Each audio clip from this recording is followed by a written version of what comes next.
If ever I had a feeling. Olá, meus amores, tudo bem com vocês? Bom, eu sou a professora Vanessa Carniello, sou professora de História, né? Por que eu estou me apresentando novamente, né? Porque alguns de vocês, na verdade a maioria de vocês, entraram na escola esse ano, né? E chegaram a ter um pequeno contato comigo apenas, né? De uma semana, se eu não me engano. Então, estou me apresentando novamente para que vocês me conheçam, né? Então, professora Vanessa Carniello, professora de História. Não tem muito o que falar, só isso. Eu estive de licença, né, durante esse período e agora estou retornando. Portanto, as aulas de História daqui até o final do ano serão comigo, tá? Eu sei que vocês já viram a Antiguidade Oriental, né? E começaram a ver Antiguidade Clássica, né? Vocês tiveram aí algumas aulas sobre um painel geral sobre a Antiguidade Clássica. E aqui nós vamos trabalhar especificamente duas grandes civilizações que compõem o que a gente chama de Antiguidade Clássica, né? Que é Grécia e Roma, né? Então, vem comigo que a aula de hoje é sobre Grécia Antiga.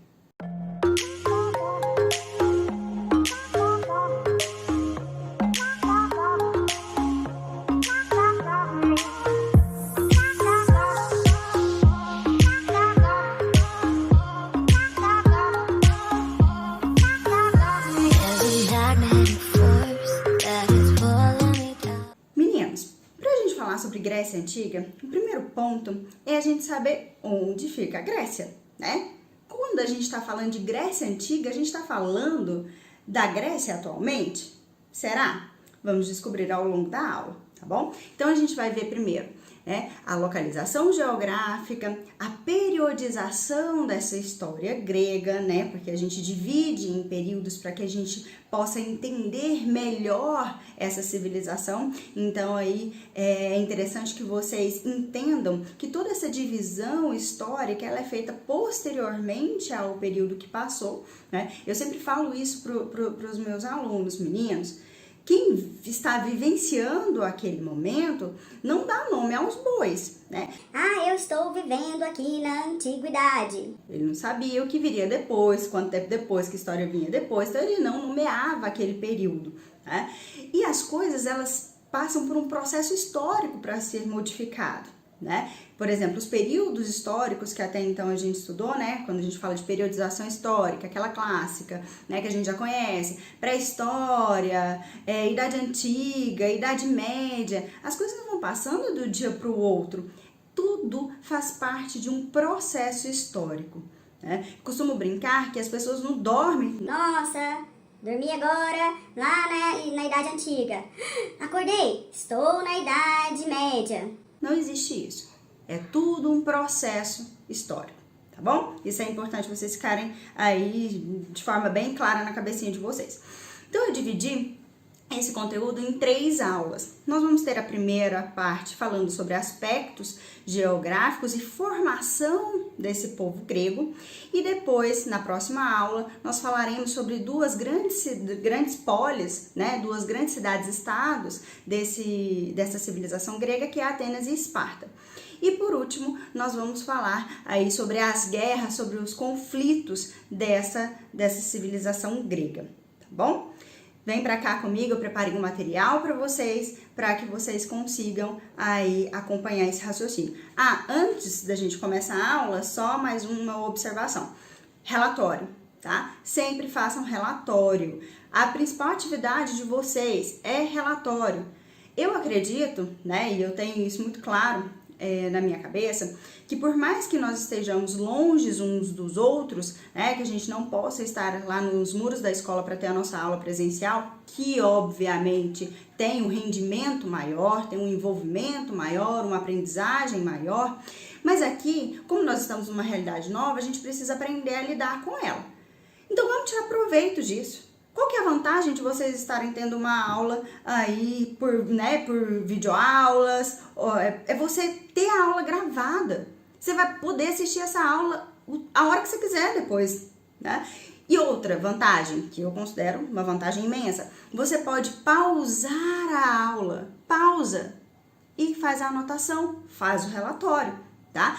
Não entendi, professora, não entendi isso daqui. Como é que eu vou tirar minha dúvida com você? Lá no WhatsApp, tá? Assim como todos os outros professores já estão fazendo, eu estou disponível lá no WhatsApp para vocês. Então, terminou de assistir a aula, surgiu dúvida? Já manda essa dúvida. Ao longo da aula foi surgindo essas dúvidas? Anotem, tá? É de extrema importância que vocês não fiquem com dúvidas. Eu lembro de... Quer dizer que o marido interrompeu a aula. Então, meninos, eu sempre falo para vocês que os conteúdos que a gente vê aqui no primeiro, no segundo ano, eles não vão ser revisados com vocês, muito provavelmente, lá no terceiro ano, né? Na terceira série, nas aulas normais da escola. Óbvio que se você quiser revisar, depois você vai assistir outras aulas, né? Vai procurar um cursinho, sei lá, o que você quiser. Mas é importante, então, que vocês prestem bastante atenção em todos esses conteúdos, porque depois, lá no terceiro ano, vocês não vão ter essas aulas novamente de revisão, muito provavelmente. E esses assuntos são importantes para o vestibular. Grécia é importante para o vestibular, Roma é importante para o vestibular, tá? São conteúdos que caem nas provas. Então, se atente a esse fato, se dediquem, tá bom? Façam os relatórios direitinho, porque essa é a atividade de vocês. Então, vem pra cá, vamos parar de conversa, né? E vamos para a nossa aula. Primeiro ponto, né? Nós vamos falar, só pra gente comentar antes, né? Essa imagem que está aqui ao fundo da nossa apresentação é Atenas, né? Atualmente são as ruínas de Atenas. Nós vamos começar aqui pelo primeiro balãozinho, falando sobre localização e periodização da Grécia Antiga, tá? Aqui eu trouxe um mapa para vocês, para a gente conseguir localizar essa Grécia. A Grécia, meninos, ela se localizava no sudeste da Europa e ao sul da Península Balcânica, tá? E é interessante a gente pensar, a gente analisar que ela era banhada pelo mar Mediterrâneo. E aí, meninos, eu chamo a atenção de vocês para o fato de o mar Mediterrâneo ser um importantíssimo entreposto comercial, um importante meio de ligação de 3 importantíssimos continentes ali, né? Europa, Ásia e África. Então é importante essa localização, é importante perceber aí que Grécia estava banhada, rodeada por esse mar Mediterrâneo, tá? A gente pode dividir aqui nesse verdinho a Grécia continental, portanto esse território que está em verde é a Grécia continental, está no continente. A Grécia peninsular, aqui inclusive onde vai estar localizada uma das principais cidades-estado, né, da Grécia, que é Esparta. A Grécia insular, que é essa aqui, a amarela mais forte, onde está localizada a ilha de Creta, que é de extrema importância para a formação dessa Grécia, daqui a pouco nós vamos falar sobre isso, tá? A Grécia asiática, ou seja, que estava localizada aqui nessa parte onde mostra aqui o mapa, que compõe essa Ásia, né, um pedaço da Ásia Menor. E por último, a Magna Grécia, que vai estar presente na Península Itálica. Quando começa a civilização grega, já vai ter este panorama? Não, tá? A Grécia vai chegar, esse território vai chegar a esse patamar com alguns detalhes que a gente vai ver aqui ao longo da nossa aula, tá bom? Beleza, visto isso, nós vamos aqui para o nosso próximo quadradinho, nosso próximo balãozinho, que são os aspectos geográficos. É importante a gente entender esses aspectos geográficos para a gente perceber também algumas características dessa civilização que vão existir por conta justamente desses aspectos geográficos. Por exemplo, já disse para vocês que ela é localizada no sudeste da Europa e ao sul da Península Balcânica, e é banhada pelo mar Mediterrâneo. Outros 2 pontos extremamente importantes para a gente entender, inclusive os aspectos econômicos, né, e a atividade desse povo da Grécia, é que ali estava localizado terras pouco férteis, né? Isso acabava dificultando a agricultura, a atividade agrícola dos gregos. Então, eles vão ter que procurar outras alternativas. Quais seriam essas alternativas? Né? O comércio, por isso o mar Mediterrâneo também é muito importante, tá? Ai, Vanessa, então quer dizer que eles não plantavam? Não, eles tinham as suas plantações, né? De oliva principalmente. Tem alguns outros produtos, eu vou colocar aqui para vocês um resuminho sobre esses produtos, sobre o que eles cultivavam naquela época, tá bom? Mas era com muita dificuldade, né? Não eram todos os terrenos que eram férteis, na sua grande parte não eram terrenos férteis. Então eles tinham que procurar outras alternativas para essa economia. Olha só, outro aspecto que dificultava essa questão da agricultura era que os terrenos eram acidentados e montanhosos, né? Dificultando o acesso, dificultando a plantação, ok? Para a gente entender bem esse contexto todo da Grécia, nós precisamos ter em mente essas divisões, que, como eu disse há pouco para vocês, elas são importantes para a gente organizar didaticamente o estudo da Grécia. Então, a gente divide em aspectos políticos. Nós dividimos aí essa história grega em civilização cretomicênica ou período pré-homérico, né? Isso significa, então, que ela vem antes, é um período antes de Homero. Nós vamos entender por que nós estamos chamando esse período de pré-homérico daqui a pouquinho. Nós temos o período homérico, arcaico, clássico e helenístico.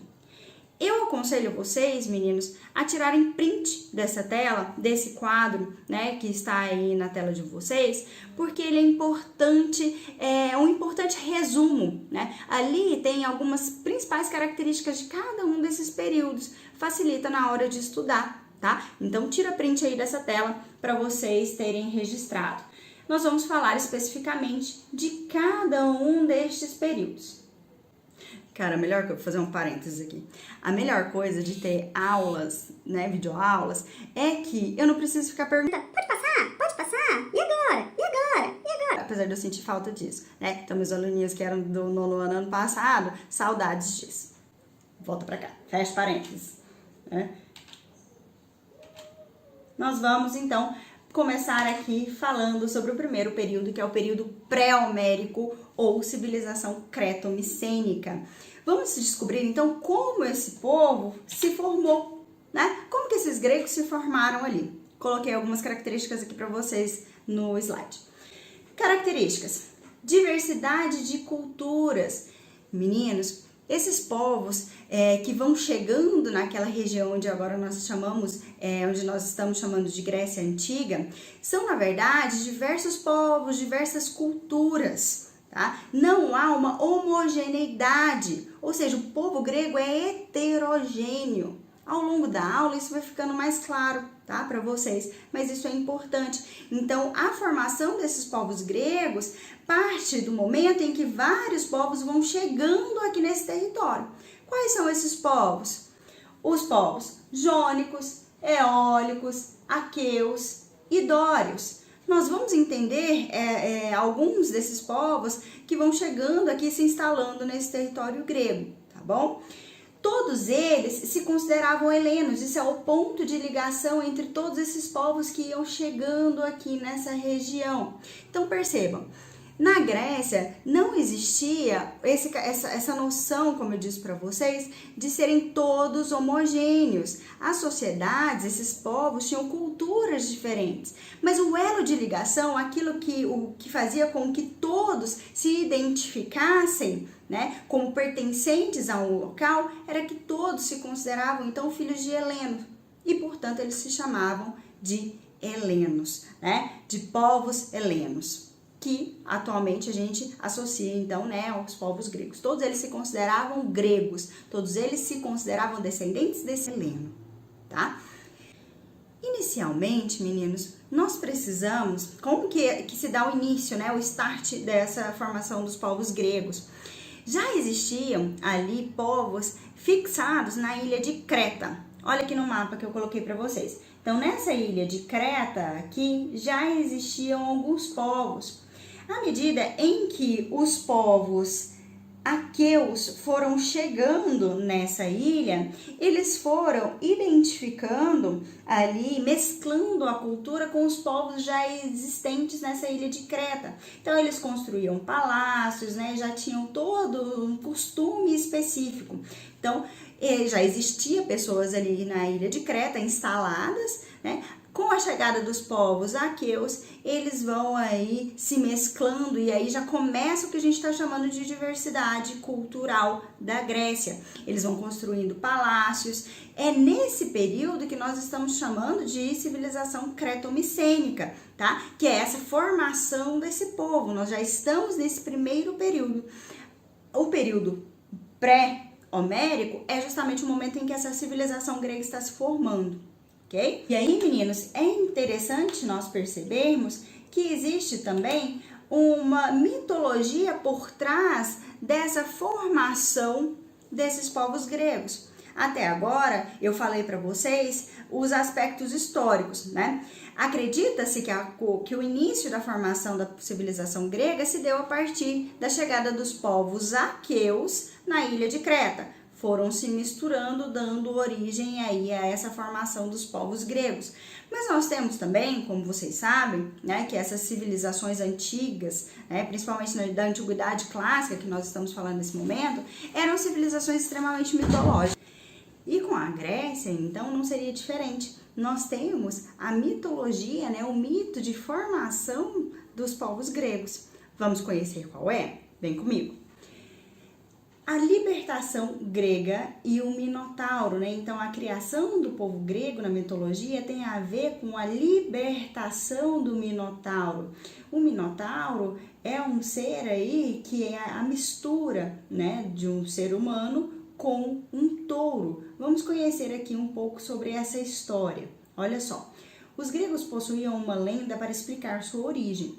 Tal lenda dizia que num labirinto habitava um Minotauro, monstro com cabeça de touro e corpo de homem.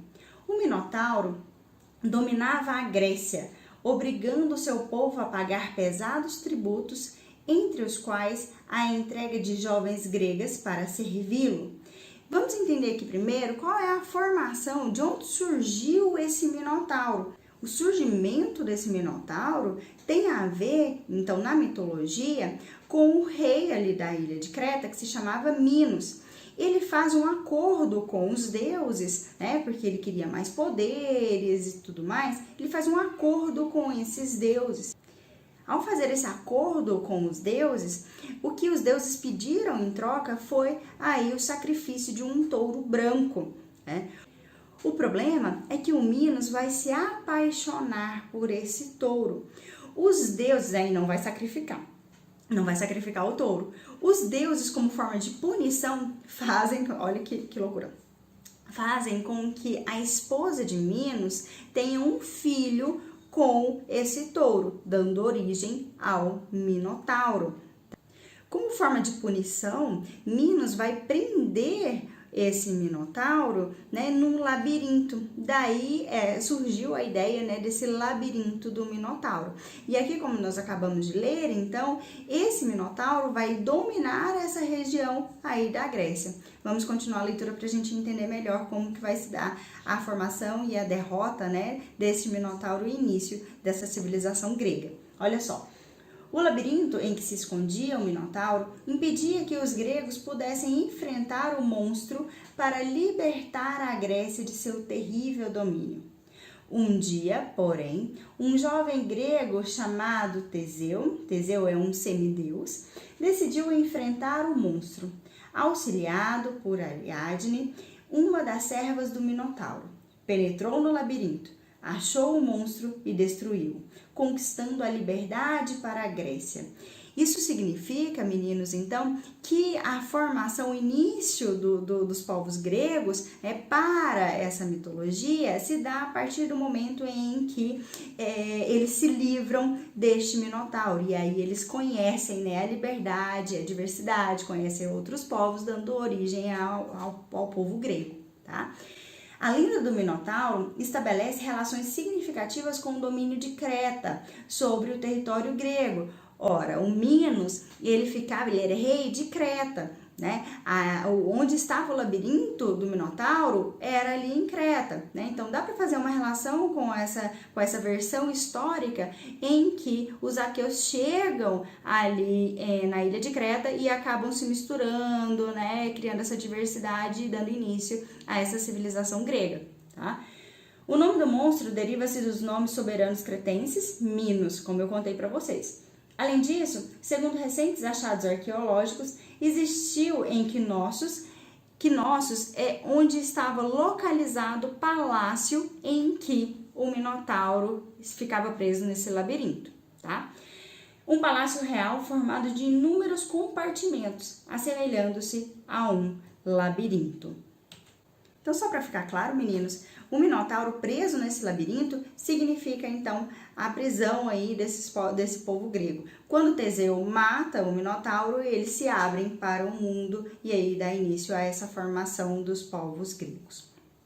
A questão é que não eram apenas os aqueus que estavam chegando nesse território que nós estamos chamando de Grécia, né? Outros povos também estavam chegando. Vamos dar uma olhadinha aqui nesse outro balãozinho que eu coloquei para vocês. A questão, meninos, era que outros povos também estavam chegando nesse território, não apenas os aqueus que haviam chegado ali na ilha de Creta.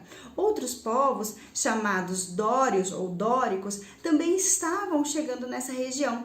E diferente dos povos aqueus, que eram amigáveis, que foram se misturando, que foram aí compartilhando, né, da construção de palácios e tudo mais, os povos dóricos eram guerreiros, né? Eles eram violentos, então eles chegam ali na ilha de Creta e eles começam a destruir, inclusive, essas construções, esses palácios.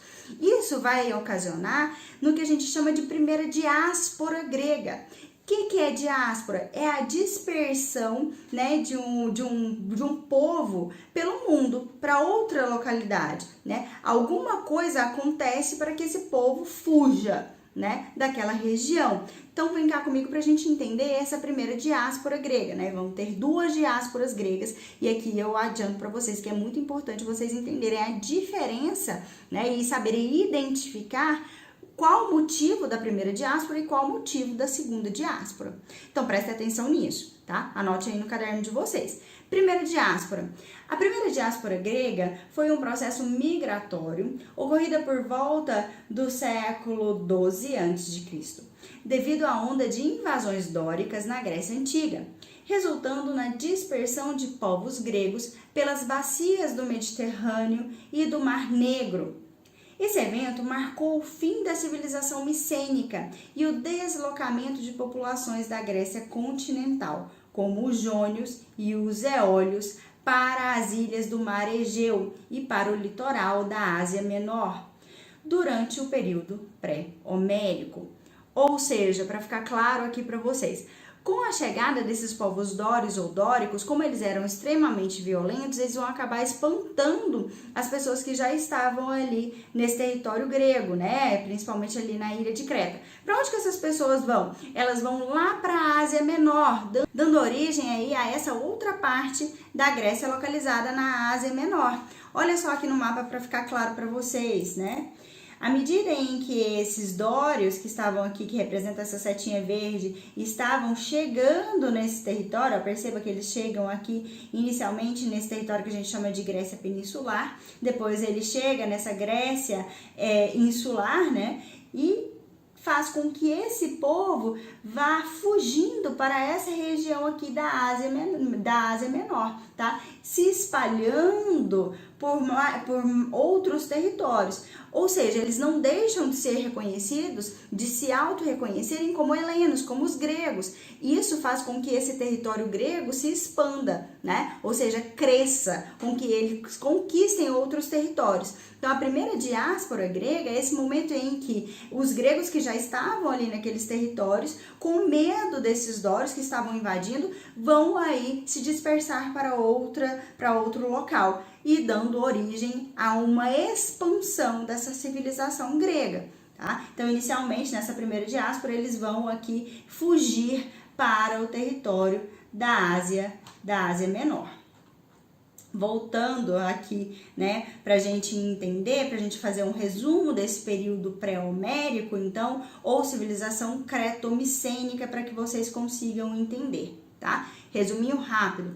Então, no período pré-homérico ou dessa civilização creto-micênica, nós temos a formação dos povos, né, dos povos gregos. Já existia um povo que fixava-se, que existia, né, que morava ali na ilha de Creta. Com a chegada dos povos aqueus, eles vão se misturando, né? Os aqueus vão dar origem a essa diversidade cultural que nós falamos na Grécia, ok? Existe esse mito da criação desses povos gregos, que é o mito do Minotauro. Além dos povos aqueus, chegam também os povos dóricos, só que diferente dos povos aqueus, eles eram mais violentos e isso vai causar a primeira diáspora grega e os gregos vão aí acabar fugindo e expandindo seu território para a Ásia Menor. Com isso, encerra-se o período que nós chamamos de civilização creto-micênica, né? Ou aí pré-homérico, ou então o período pré-homérico. Nós vamos agora para o próximo período que a gente chama de período homérico. Né? Como eu disse para vocês, é muito importante para entender a história grega, entender os períodos. Por isso que nós estamos passando aqui, explicando período por período, característica de cada um desses períodos. No período pré-homérico, existe uma particularidade, porque nós não temos uma grande quantidade de fontes, né, que nos dê subsídio para entender esse momento histórico. As únicas duas fontes, basicamente, que nós temos para entender melhor esse período, são duas fontes literárias, né, que é aí a Ilíada e a Odisseia, que foram escritas pelo poeta Homero. Daí o nome, né, período homérico. Tá? Essas duas obras, elas vão então contar, né? Homero vai narrar o que acontecia naquele período, né? Em Ilíada, por exemplo, ele vai narrar a história lá da Guerra de Troia, né? Então é interessante, meninas, aqui indicando, né, alguns filmes, vocês podem assistir para esclarecer melhor esse período, esse contexto da Ilíada, esse período homérico na Grécia, assistir aí o filme Guerra de Troia, que é um filme fantástico, inclusive, que dá para vocês terem uma noção de como aconteceu esse conflito, tá? Olha aqui comigo. A Ilíada, né? Ilion é o nome que é o mesmo que Troia. A Ilíada, poema épico atribuído a Homero, possui mais de 15 mil versos e conta episódios da Guerra de Troia. O motivo da guerra foi o rapto de Helena, mulher de Menelau, rei de Esparta, por Paris, príncipe de Troia.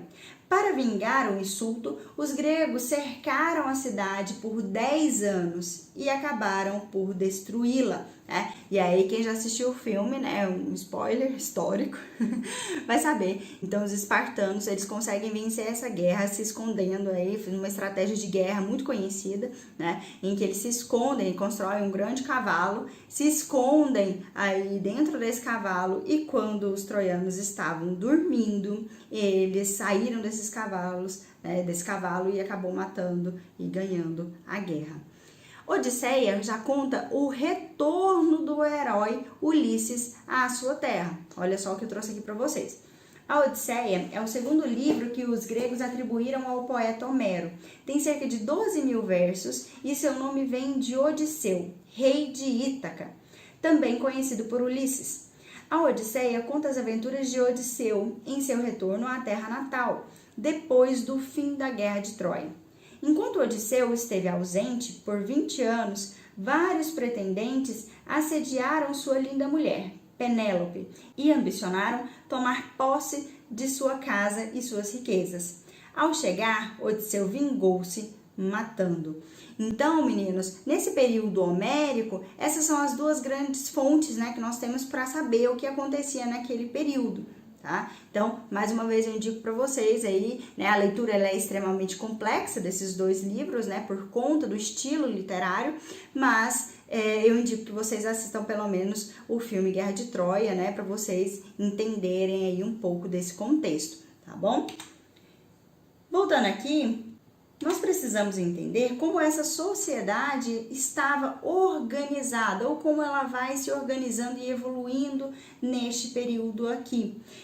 Inicialmente, essa sociedade ela vai ser chamada de sociedade gentílica. Ela vai ser organizada em genos, que são basicamente grupos familiares, né? Esses grupos familiares, eles se organizavam e cada um tinha, por exemplo, o seu tipo de colheita. Como a terra não era muito fértil, eles tinham que fazer trocas comerciais para conseguir aquilo que eles não tinham, aquilo que eles não plantavam, tá? Dando início aí já a essa atividade comercial que depois só vai crescer nessa civilização grega. Tá? Então, nós chamamos de civilização, né, de sociedade gentílica, porque inicialmente eram organizados nesses pequenos grupos familiares, liderados aí por um líder, né, por um líder chamado pater. Olha só o que eu coloquei aqui nos slides. Os refugiados da primeira diáspora grega fundaram pequenas unidades autossuficientes, baseadas no coletivismo, os genos ou comunidades gentílicas. Essas unidades eram compostas de membros de uma mesma família sob a chefia do pater. Então, olha só, o que são esses genos? Eram esses conjuntos de pessoas, de famílias, né? E eles realizavam trocas comerciais, tá? Esse é o conceito básico de uma sociedade gentílica, desse início dessa formação aqui desse povo grego. Então, as pessoas que fugiram ali na primeira diáspora, vão se organizando dessa forma, né, se organizando em genos, tá? Por volta dos anos 800 a.C., as disputas por terras cultiváveis e o crescimento populacional acabaram com o sistema gentílico. Com o passar do tempo, esses genos começaram a disputar-se entre si. Por quê? Existiam genos, como nem todas as terras eram férteis, né, da Grécia, como eu já falei para vocês, pelo terreno ser montanhoso e acidentado, vários genos começam a disputar terras uns com os outros, e isso vai gerando aqui um conflito nesse período. Isso vai fazer com que aconteça o que a gente chama de segunda diáspora grega. Mais uma vez, atente-se aqui para essa diferença entre a primeira diáspora e a segunda diáspora, tá? A segunda diáspora, olha só, como que vai acontecer essa segunda diáspora? Alguns paters se apropriaram das melhores terras, originando a propriedade privada.